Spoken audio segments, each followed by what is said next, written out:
Hello, welcome to episode 36 of Knitter Matters. Thank you so much for joining us, whether you're joining us live or after watching the replay. I do appreciate it. I'm Cheryl Lampard, I'm an image consultant. My company is Style Matters International, and throughout my life, two of my passions have been sewing and knitting.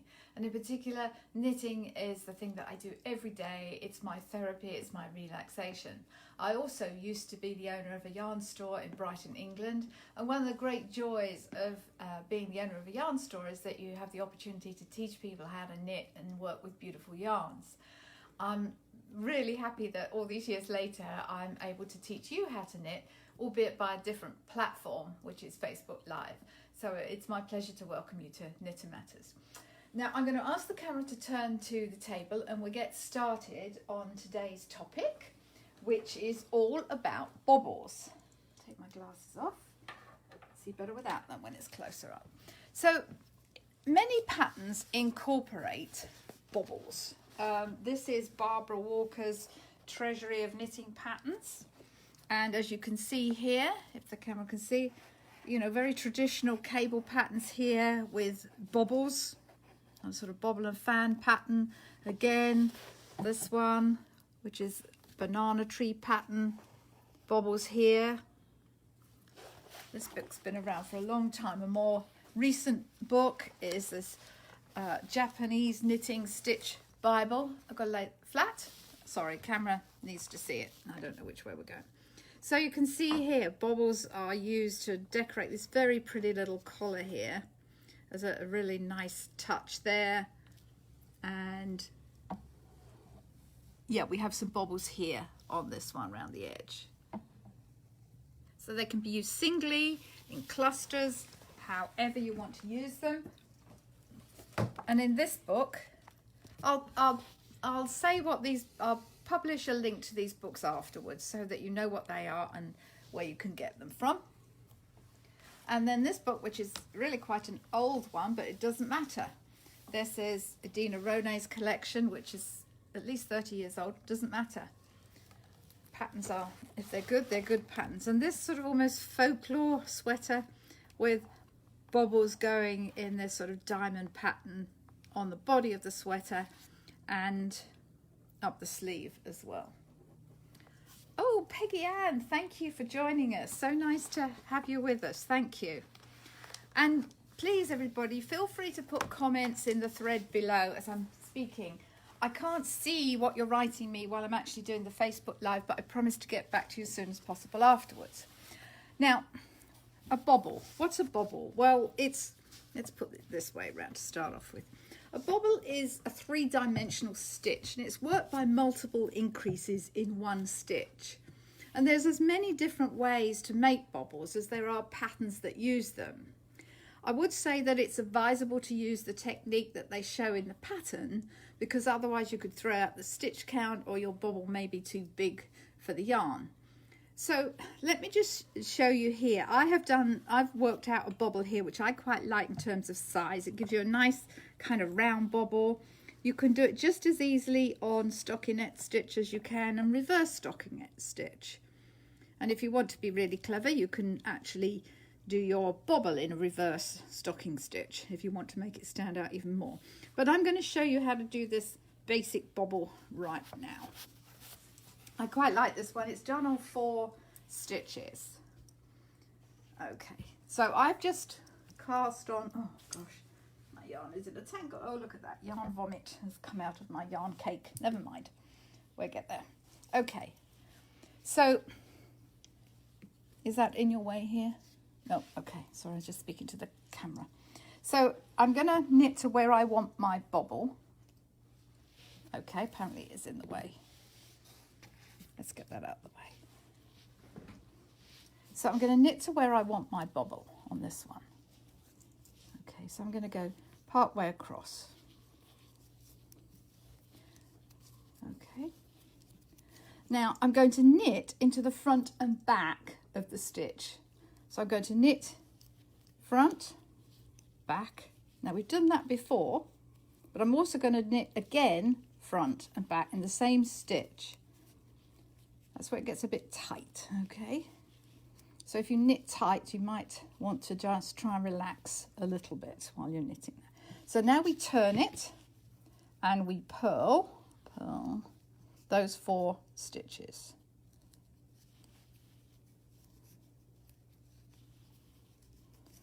Okay, we turn again. The bigger your bobble, the more times you'll turn it, but this is 4. So I'm going to knit those 4 stitches again.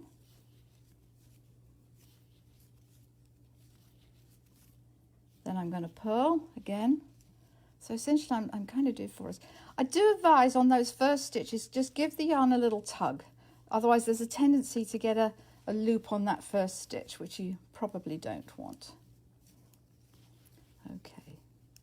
And now we're turning around again, and I'm on my decrease row. And what I'm going to do here, again, there's various ways of doing it. Sometimes you slip one, you knit one, you slip another one over. Sometimes you knit 2 together. In this one, I'm going to knit this one, then I'm going to then I'm going to knit 3 together. It's a bit tight, but you can wiggle your...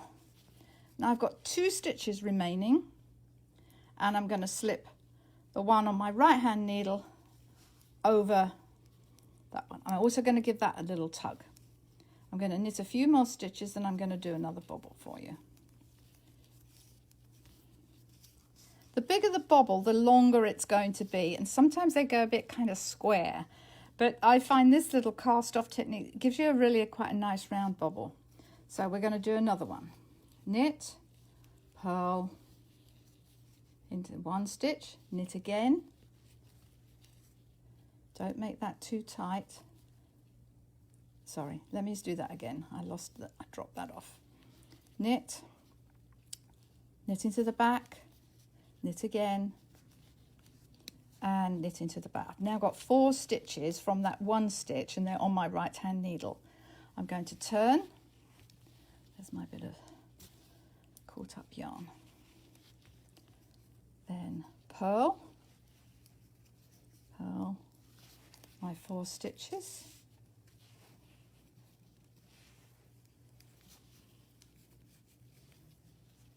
Then I'm going to knit my 4 stitches.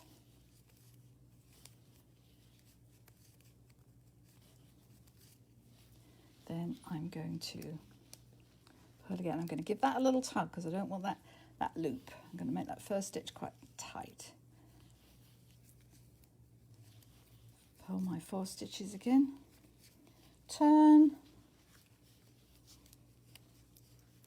See, I need to tighten up that loop.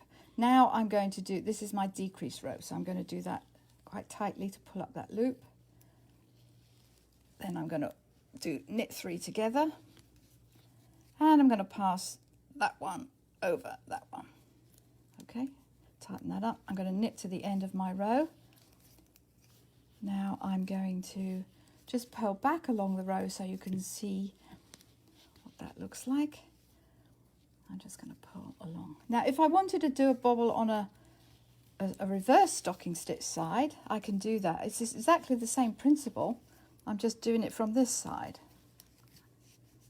So when you get to the bobble, I advise knitting that a little snugly, pulling up your yarn a bit so you don't get a loopy effect on the right side.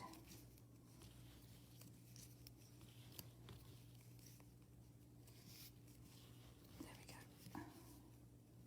Pull that up a bit. So.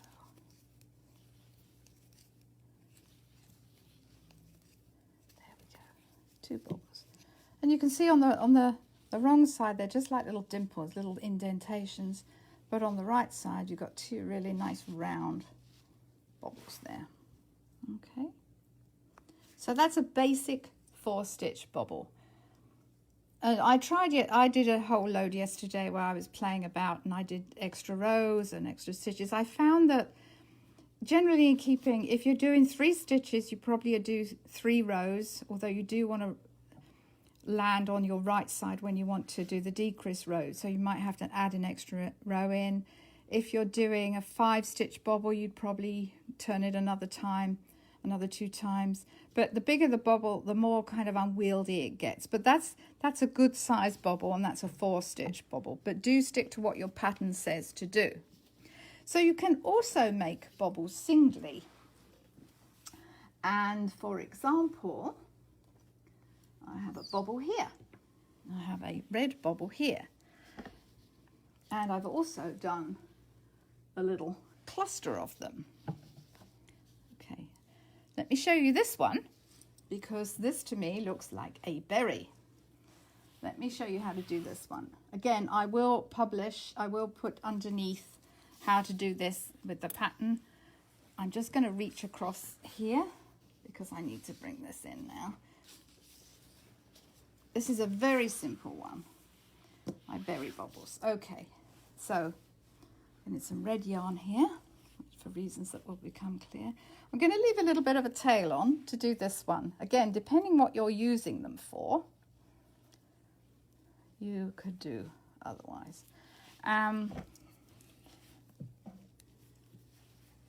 I need to cast on 3 stitches using a cable cast on. And a cable cast on we've done before. We go between the stitches and we knit them.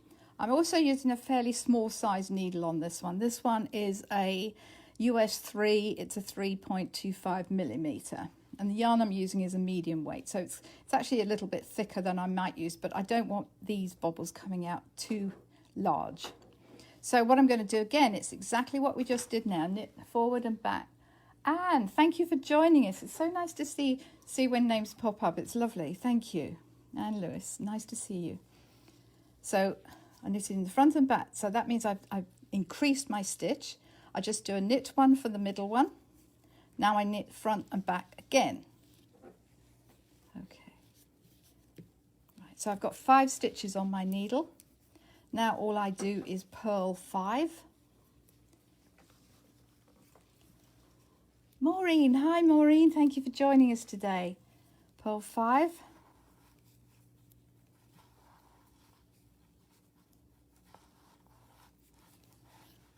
Now this is really simple, this one. So this is my one of my decrease rows. Now I'm going to do, so no sooner as I've really increased them, I'm going to decrease it. Knit 2 together, knit 1, knit 2 together, and then on my purl row, this is literally just 4 rows, I'm going to purl 3 together. So I started off with 3, I increased to 5, I did a row, and then I cast them off essentially. Whoops, let's get that, got to wiggle that in a bit. Okay, now I'm going to cut that off because I need to have another end. So I'm just going to pull that loop through and tighten that up. Now for this purpose, I'm going to tie these ends because I want this to be really round and berry-like. Okay, so now that is my little berry. What I did here, I actually knitted one after the other. I got my one berry, I tied it off, I cut myself a long length of yarn, and then let me show you what I did, because I want a cluster of berries here. So I'm going to cast on immediately after that one again, and you can make as many as you want there.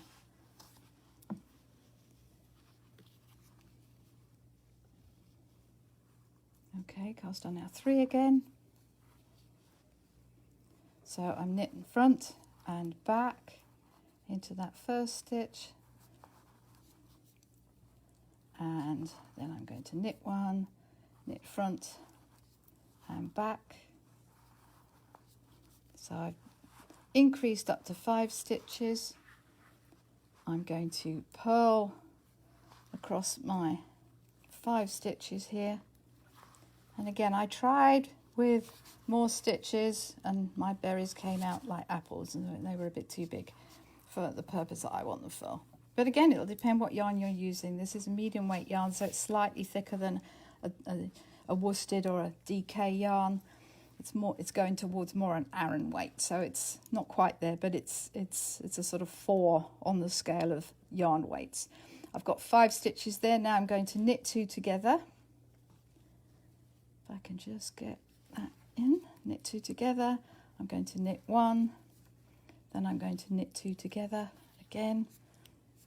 Now turning it round, and I'm going to purl 3 together. Just got to wiggle that in. Oh, there we go. Wiggle that in, purl 3 together. Now, I've already cut my yarn because I wanted to do one after the other, which I did. Pull that tight. Now I can use the tail that I did on my first bobble to just tie this one up again. Okay. So now I've got 2 berries, okay? And I could do a 3rd and a 4th and so on. Because I've done a little cluster here of 3 berries, because I don't really want to knit 3 single berries and then find that I've got all those long ends together. So you might think, well, what's she doing with all these berries? Well, what goes with a nice little cluster of berries? Well, it's going to be a holly leaf. So you see, there is some thought that goes on into this. It might not seem like there is, but there is. So I have knitted a bunch of berries and holly. I'm going to do something with those at some point, which I'll show you next week actually. But here are my, so as you can see, I really wouldn't want to do 3 single berries and have 6 ends to do something with. It's much easier if you want more than 1 berry to knit them one after the other as a cluster. So I can then sort of join some of my holly leaves together, as it, you know, whether I want 1 or 2. So I'm getting my leaves and my berries together. So to knit this holly leaf, I've worked this one out for you. I'm just going to start you off on it. It's a really simple pattern. We're using stitches that we've used before. I'm going to start you off on it, but I won't do the whole thing because it's 26 rows. And you can get them, you know, several done in an evening. And you don't want them coming out flat. The nice thing about this is they have a sort of natural curl to them. The way I've devised this pattern, they've got a natural curl, which you want, because holly leaves are not flat. They do have a curl.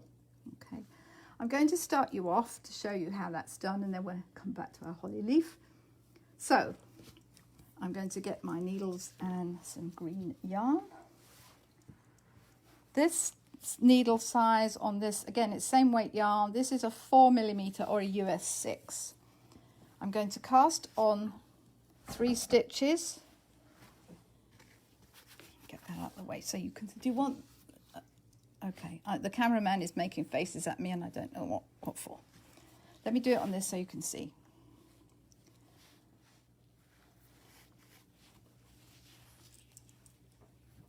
So we're going to cast on 3 stitches. 1, again, cable cast on is fine for that.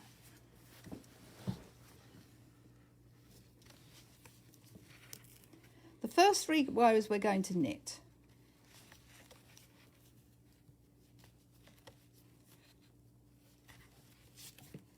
Going to knit, pull that up a little bit.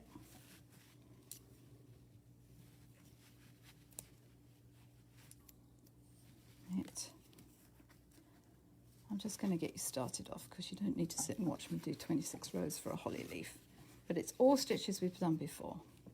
So that was my second row of knit? Yes, 3 rows of knit.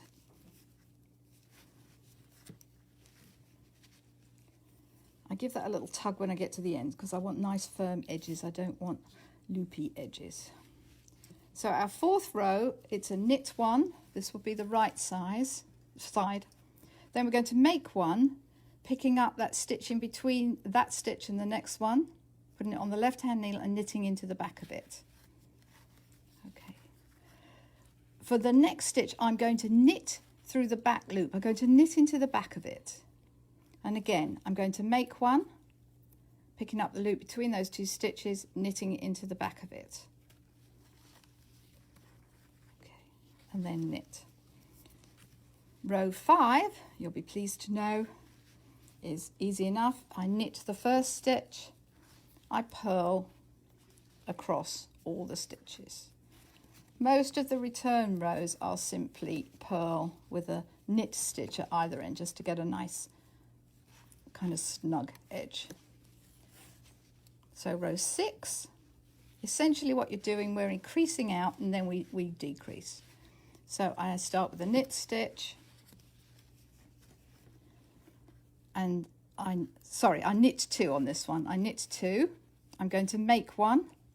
Again, you pick up that loop, or you pick up the yarn, the stitch line between the 2 stitches, knit into the back of it. I knit into the back of my, what essentially will be is the middle stitch. Knit into the back of it, I make 1, knit into the back of it again. Now I've got knit 2. And you'll have 7 stitches on your needle then. I'll just purl back. So, purl.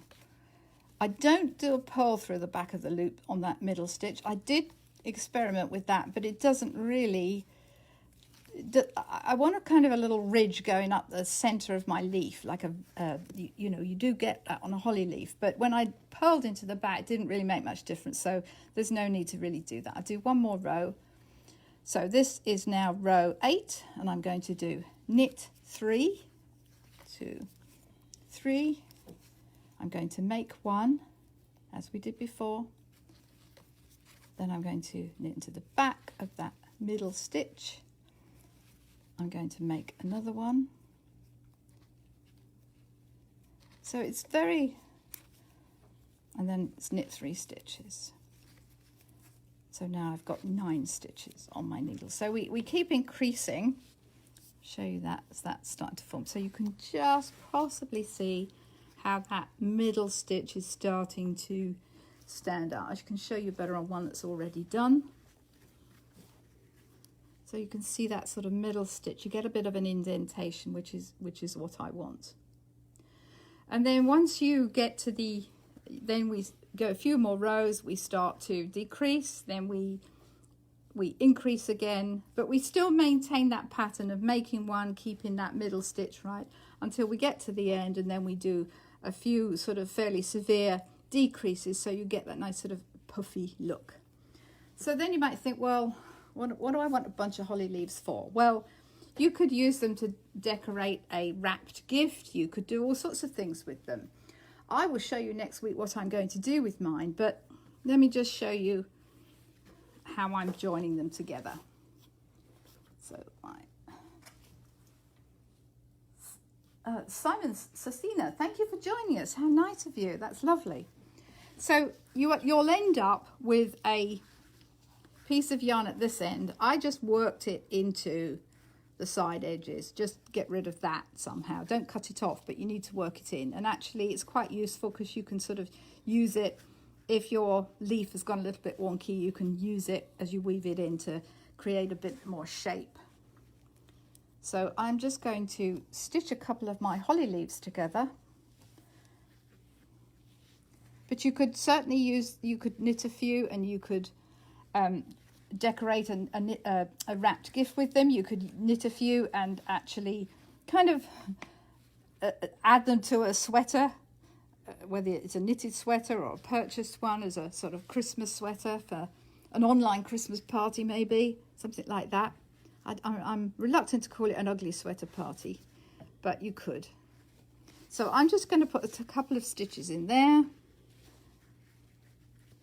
I'm going to keep that one because I'm going to need that later, I know. I just literally sort of sew them together. It doesn't matter if it's not great sewing on that, because we're going to do something else with that. I'm going to run that back up there because I know I will need that later. And now let's say I wanted my 3 berries on. You could actually tie them on. If you don't fancy knitting a bunch of berries, or if that seems too onerous, you could always get beads. Maybe some frosted beads or some,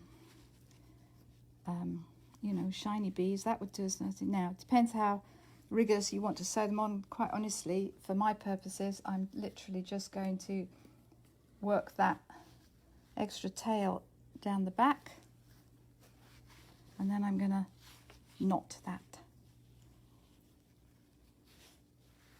Okay, and I would do a double knot. So very easy way of getting some holly, some knitted holly with your berries.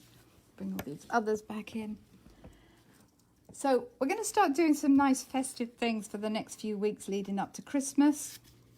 I'm going to show you next week what I'm going to do with these. I need to knit quite a few more holly leaves and berries, but I hope that's given you some ideas of your own, and I'll show you exactly what I'm going to do with it next week. So I'll ask the camera to turn back to me. Don't forget, our friends at Mary Maxim offer a 20% discount on anything you buy from their online store, as long as you put in the promo code Cheryl. And do have a look around, they have some really fun things this time of year. So put in the promo code Cheryl and you've got 20% off.